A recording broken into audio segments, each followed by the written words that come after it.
L'année 2025 qui s'est achevée a été riche pour le Conseil congolais des chargeurs qui l'a su marquer d'une empreinte indélébile à travers quelques réalisations à l'échelle nationale, sous-régionale, africaine et internationale, notamment l'affirmation de son leadership à la tête de l'Union des conseils des chargeurs africains, sa diplomatie économique dans le renforcement de ses liens de partenariat avec les acteurs économiques locaux et les autres organisations spécialisées de l'Organisation maritime de l'Afrique de l'Ouest et du Centre, au Maroc en sigle. La liste de ces réalisations pour 2025 n'est pas exhaustive. Du renforcement de ces liens de partenariat avec les acteurs des établissements d'enseignement supérieur et autres acteurs économiques locaux, le 20 février 2025, à l'auditorium de l'Université Denis Sassou Nguesso, devant un parterre d'étudiants, des enseignants-chercheurs et praticiens dans les domaines des transports et de la logistique, et en présence du président de cet alma mater, Antoine Abena, le directeur général du Conseil congolais des chargeurs, le docteur Dominique Candide Fabrice Koumoboulas, a organisé une conférence thématique sur les enjeux de la formation intelligente au métier de la logistique et des transports à l'orée de l'entrée du Congo dans la zone économique de libre-échange continentale africaine. Une instruction de la hiérarchie que le directeur général déroule en musique avec la vision du chef de l'État qu'il appelle affectueusement « premier logisticien du Congo ». De l'importance des métiers de la logistique et des transports au repositionnement de la stratégie managériale de cette entreprise qui met en avant la formation et le renforcement des capacités des usagers de la chaîne multimodale, le jeu en vaut la chandelle pour la direction générale du Conseil qui lance le 1er avril 2025 le séminaire de formation des cadres de la direction générale des douanes et droits indirects, sans oublier les acteurs du commerce international sur les incoterms maritimes et multimodaux 2020 et les incoterms et assurance transport maritime et cargaison. Ceci avant la visite du ministre des Finances, du Budget et du Portefeuille public Christian Yoka au Conseil congolais des chargeurs le 5 juillet 2025. Une première visite du représentant de la tutelle des établissements publics à caractère industriel et commercial au Congo dans cette entreprise dont les missions consistent à l'assistance multiforme aux chargeurs et à l'encadrement du trafic multimodal.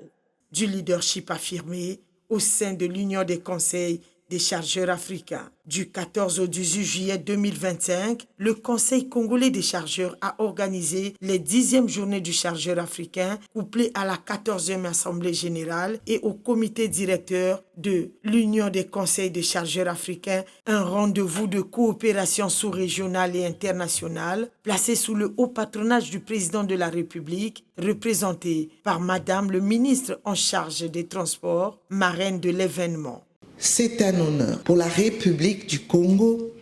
d'abriter ces 10e journées du chargeur africain, et ce pour la seconde fois après celle tenue à Brazzaville. Le thème central retenu pour nos travaux des conseils des chargeurs africains. Face aux enjeux contemporains des transports maritimes et du commerce international, cadre parfaitement avec une actualité marquée par un bouleversement majeur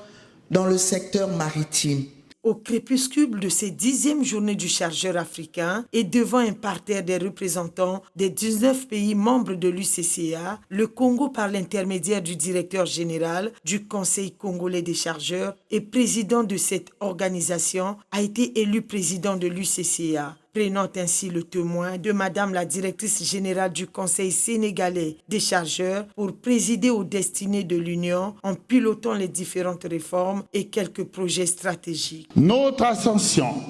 à la tête de l'Union des conseils des chargeurs africains constitue une occasion solennelle de rendre un vibrant hommage à un homme d'exception. Un grand maritimiste, un grand logisticien, son Excellence Denis Sassou Nguesso, président de la République du Congo, chef de l'État,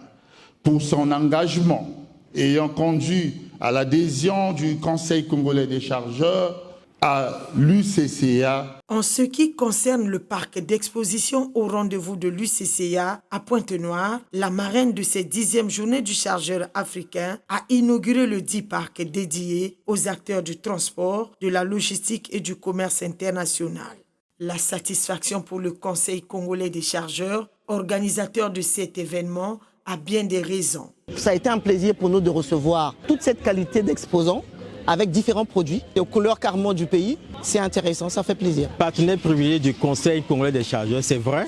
mais je dirais en plus partenaire privilégié du Conseil des chargeurs africains. Nous développons des solutions pour tous les conseils de chargeurs. Et c'est là l'opportunité de saluer la vision